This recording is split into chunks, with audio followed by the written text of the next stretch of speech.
Il y a les autres. Et gâteau pour un pot. Zonto, azopito, ababizondo, azando, floto, zoto. Eli. Ametia. Nka ta dibe ya comédie à domina no ni choma. Kemi a fait mi va film le mi a boye domini va jera be nye cho sa fina no nye be a wumade. E pe gbon me daji la. Enyam daji a. Me daji wore. Oh. Domino. E nyamare, evo. E nyamavo. Mejo, me ya pe me wotro me mi a dogo. Voilà, à ce moment, me valo. Gamson. Evi, dozi, do vo. Oh, ni ko le bijenda. Tigere. Ni do vo yima. Ni do vo besa kwa. Na ko. Besa. Bo. Ese ni vo sare lo lota. Me George na wa. Akpe no. No. E ga we ni gama. Me mi akwata pe fo. Mi pe fo nko. Mi akwata pe fo. O mi mpoma. Mi aga mi mpoma. Bon, me ma di be mi ko e fo ta chan ba pokun. Enya. E ga yin ma gbo a. Yo. O wo nu so kuru won ti won le funu be ga yin ma gbo. Po gbi pa be ke be oda.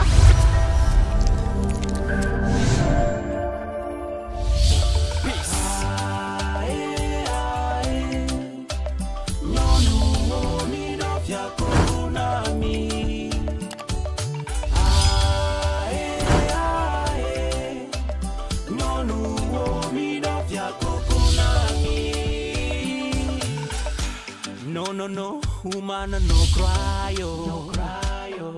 Everything's gonna be alright. Moi, peux pas imaginer la vie sans la femme. Non. Moi, qu'à chanter rien que pour elle. Agbenala, kofala, worekae. Ajodola, nukoila, wokelo. Agbenala, kofala.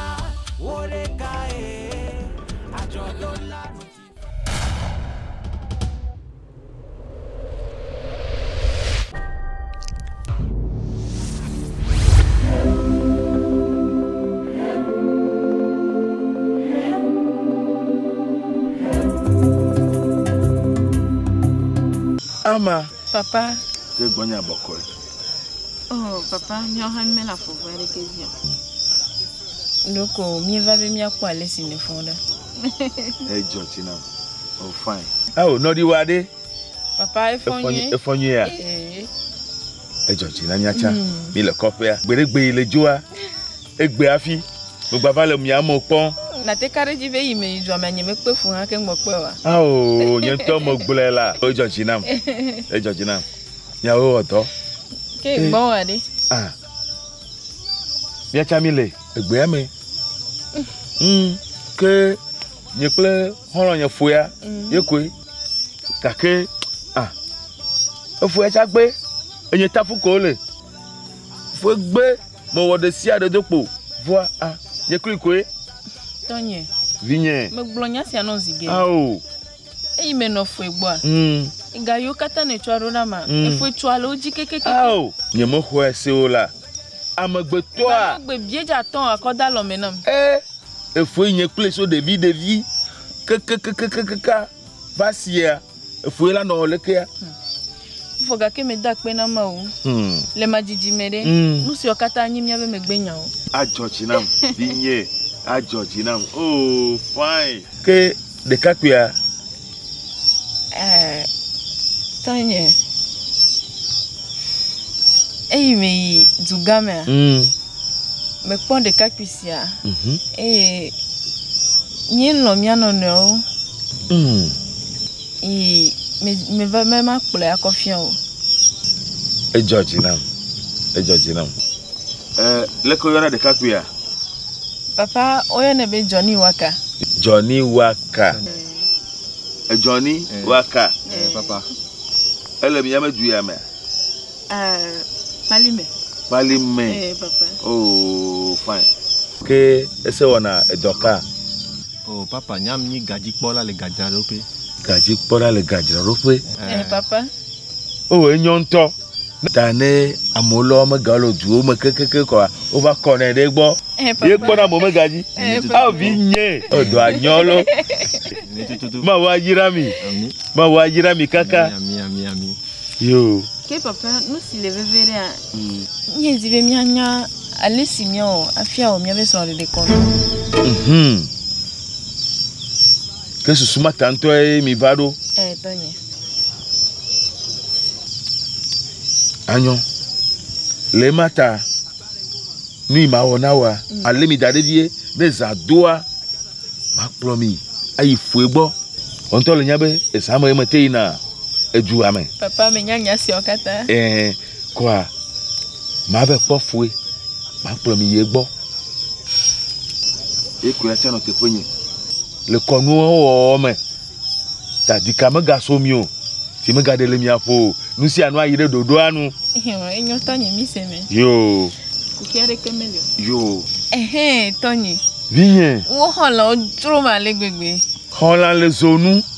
Me gavo on to le nya. Be iya me dana mode. No ma po zoajida. Dola no ganu le funa. Kaka. Yo. Ke papa me dona na kona o. Abenuka. Esia, ne me no du gamer. Ma no yom lezi. Kapomo onyi. Kapomo. Papa. O kapomo Leko one. Afimia ifo egba. Ma fion ale sinazen. Nyawa. Papa. Kapomo. Fai bignolo. Yo, akpe kaka vigne. Papa. Akpe kaka. Papa. Me wa ko. Vigne. Vigne. Akpe blave. Vigne. Akpe na mi kaka. Ma wado te po na mi se. Papa. Akpe na mi. Akpe na mi kaka. Papa me so akpe. Yo, que me banari. Maso hola mama. Yo papa. Jojina Tony. Jojina mbem de fito. Melo.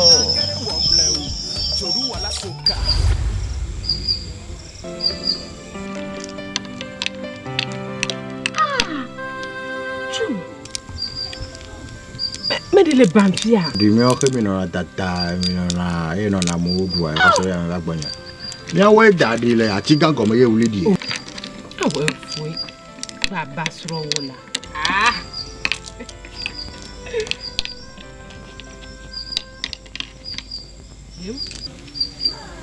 Gadua. Me kadibele nye balo. Evaga. Mi awe dadi le to gangan e wuli di. De que wuli di ro. Alors Karibe de ka ko le wuli. Mi o se no na nyomo so ba ka ye ate fi ni. Ma pa le ke Agola. No ye. Ami ta fuseni. Pas foi. Fica. Mio. Mo so de.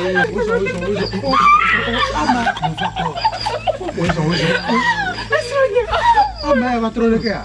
Papa fuseni. Nyazo. Mi no aditore ke dare. Papa utana ni. Ma ko dare. Ma kuchipa. Pero nyane ko chia bare. Mi gba yen si o. Mo gba ti apo mo komi so. Gladys. Esronye. Be o ma no chia oro. Ba mi akogbe no. Yo. Tama no bore ke. No ye. Et de coup mi refien. Viens peu me to. On est là. Le vieux. Odo, le que un peu moto Au fond. des vieux Au fond. un y sort. Oh. Ya la moto. Yo. Ya la moto. Kaka. Nyawe son. Yo. Ama. Oh, we have troll ke. Ni we kan lo po ti si ore. E Georgina mto. Ametia. Chichi onyana fo gabiana. Nya gbofa. Yo, mi aje mi agbo aboko akwe. Para de ke maselo. Ene male ekpenyama.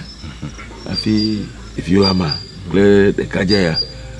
Over bonyele ekpenyama. Yo va so susule va be. Yo hawo sro de konu de. Tu fima. Oh, dagbenya ko mi. Amegbetɔa de fonti si ade o. Abale le nyene ne a. E matia no konu tepoa. YOKOE atia no teponye. Mbo ma kplova no. Oba jesio. Wa yide, wa trova. Wa to la trova. Ne mi ado dodo kwa. Awonu si anu ajefiato je gatolo. E ma foji ko mele. Oh, ametia foseni.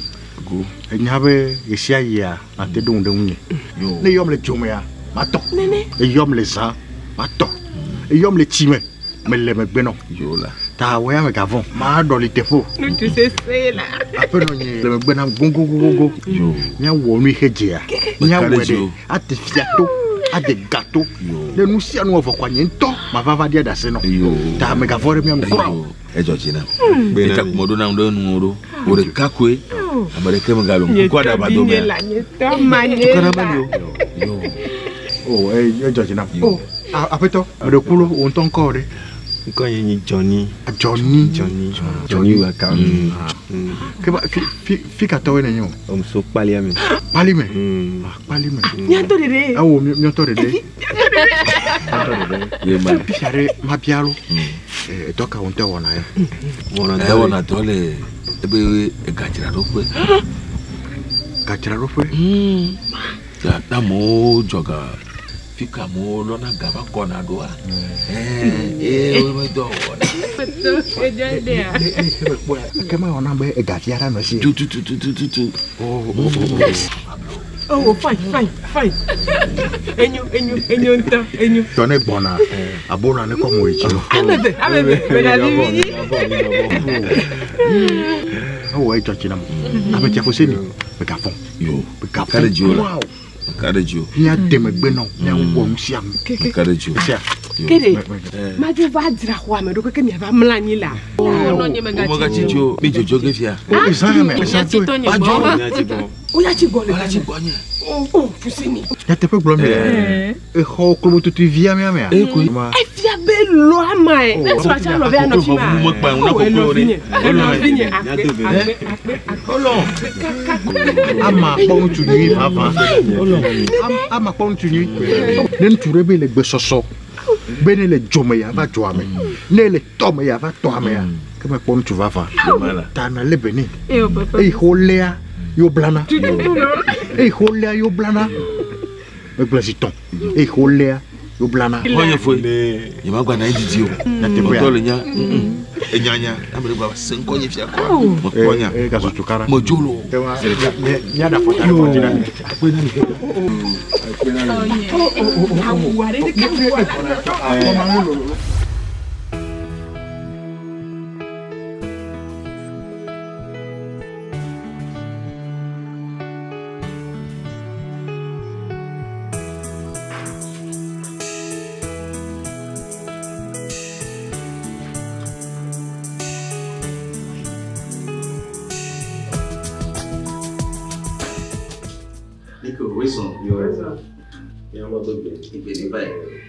Dina Milo. Ndi leko apea me. Bon. Evio, leko isovedo, leko miledo atia, ifonia.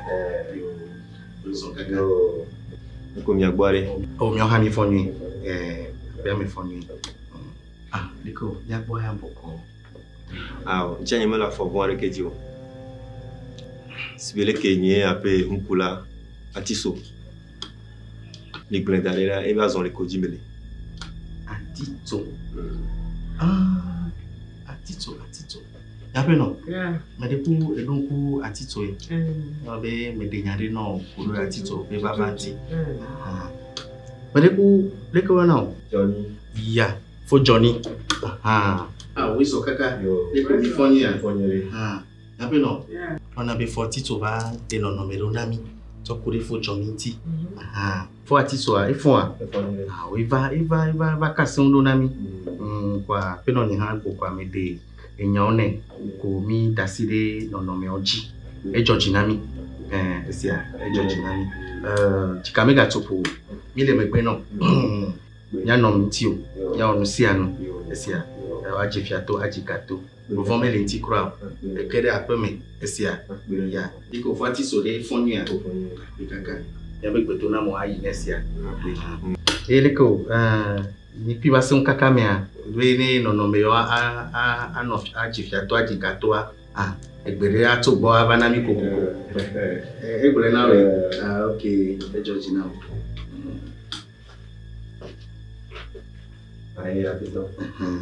Okay.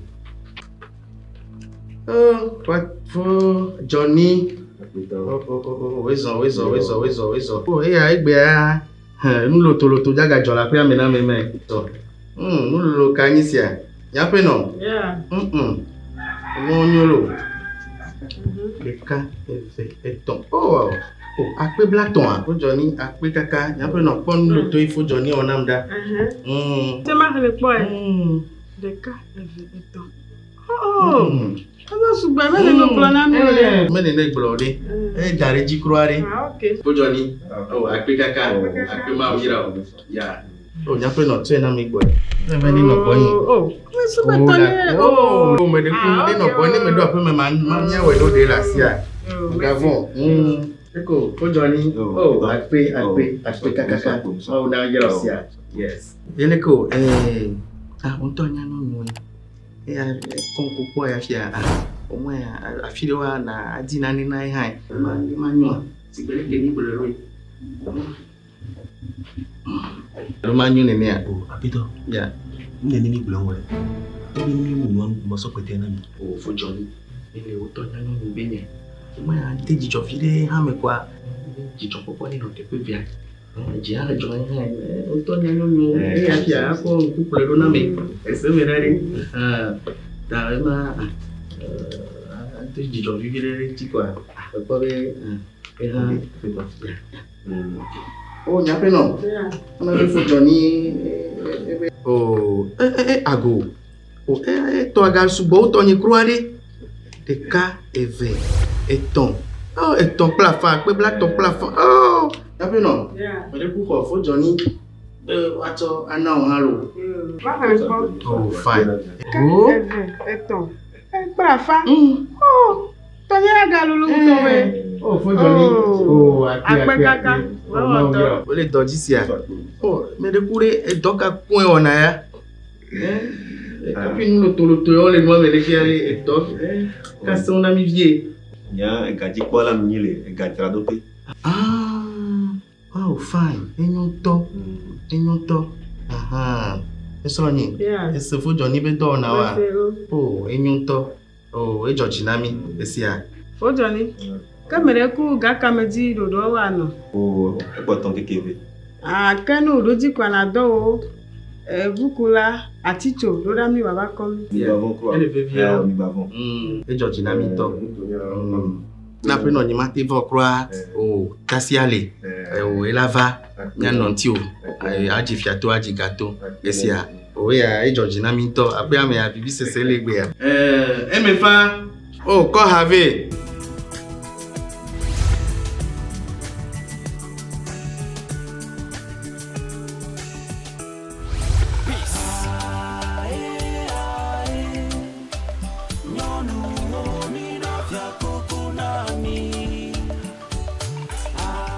Niaji.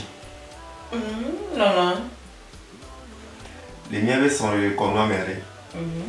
Pata ke miaza ke mbuya. Le po akbe à la fave. Comment pas? Oh, vous qu'est là? Mais souba pas. Oh, nous soubon re. Nyan ke so ma po akbe à la fatwa. Nous soubon. Voilà, les miens même doudou me pas laisser à mourir. Oh ouais, bavon. Bavon là. Yo, me canodio.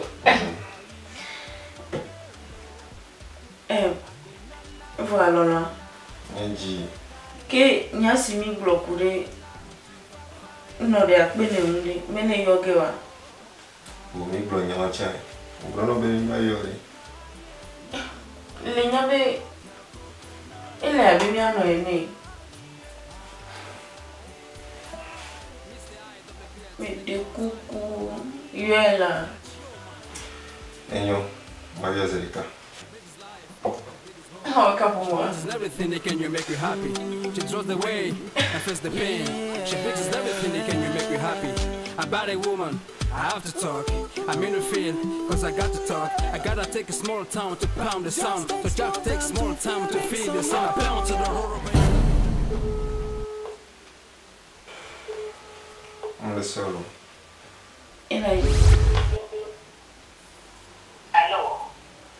Allô, tata Kbene. Allô là. Les go forma. Mais faut dire les cailloux. Johnny Hello. Johnny ka. Et on t'a Johnny Ola. Johnny. Quand il va marier. Oh. Yo vraiment tout bénin là. Mais quand il va marier. Ma fonyere. Ikanile. Tata Kbene. Johnny me dena de kuku kare go si kimi le namla. Enyento yawe. No lo pompo subani na matika pomalo. Docteur na senga kenya glono. Yo. Ndima glono benale. Elefi. Le kosia ki bona. Mi yawo mi abe sonre konulo. Mi kremeka. Nyekuro ama. Au Johnny, te kuku kare go si kimi le namava. Sta me de kuku ne mava baba broto me kaki le ni me kashi. Ne nyawo mi abe me kitro mi ya. Sta me de kuku le na. Non, comment pour nous? Non, de. Alma. Oh, non, de. Oh, ama burana tikanile. Non, de. N'est-ce pas levé à combien? Nava. Non. Brona sabe na brona amerike fike milo. Brona sa. Dake do ko mbe ma blonne be mi le gbala be ko pe mi. Gacho wa me ga no be le be mi ano eno lo. Yenti pour le blanc que ma sorte de jona we. Wa ni va amerike ni nya fike milo.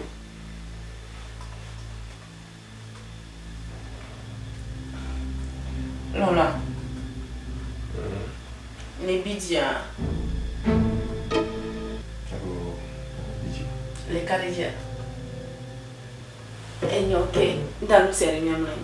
On top point pour toi ouais. Ma won. Ça. Et non, mais la fille c'est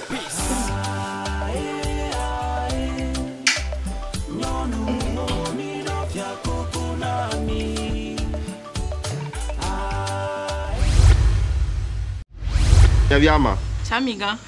Elobe ya de kakpue ya. Abe esro untu nene aloin la gbegbe kple kugbe ya. Chamiga melo. Miavi Johnny. Alo ekwe mai. Chamiga. Yo. Elobe ya de miavi Ama. Aho abe sro nyom nene aloin ve Victor ale benenami. La gbegbe kple kugbe ma ha. Awo, sro de si amate wan jeji. Oh. E me konamzo. E we u dada nya be ya no gbonye don alo. Kuse ni edo di do vio vlue ya. Do da pe menam. Bo ba gba pe na ma. Ago ka me tere. Ama nu ke jo. Ke we ya pe ne ya. Ke won to vio yen. Alo me vio yen wa. Binye. Usunya. Agbe sro pe ne ya. Ah, choto ne nya. Flo afenye me fe mo le ta o me. Me e ba fo. Me ga ka pe menam ko. E we se nyuide. No ide to wa gbo le gbe ame. E gbe ame mi je na. No ide gbo lo me ga ka fa fenye mo lo. Ne chokwa ya tiana di wa han le gbe ame ne mi apo. Ama peta Useni. Tu avuna. Ai, busunya. La vudo do amea. Ebe me chodu enye sia. Nanye. Nya semele tebe.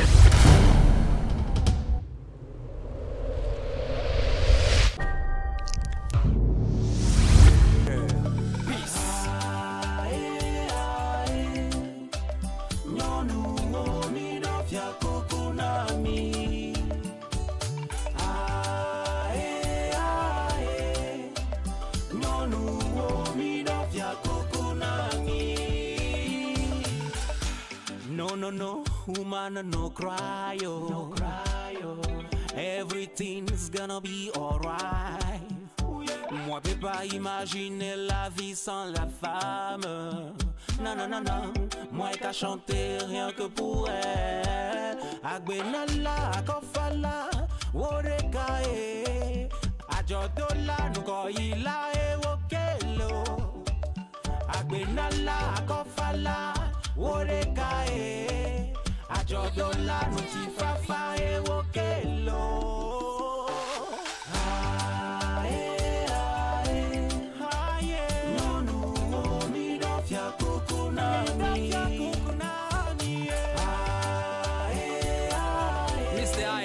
To the new time. Be a Joe monkey. She brings life, she brings hope, she brings everything that can you make you happy. She throws the way and feels the pain. She brings everything that can you make you happy. About a woman, I have to talk.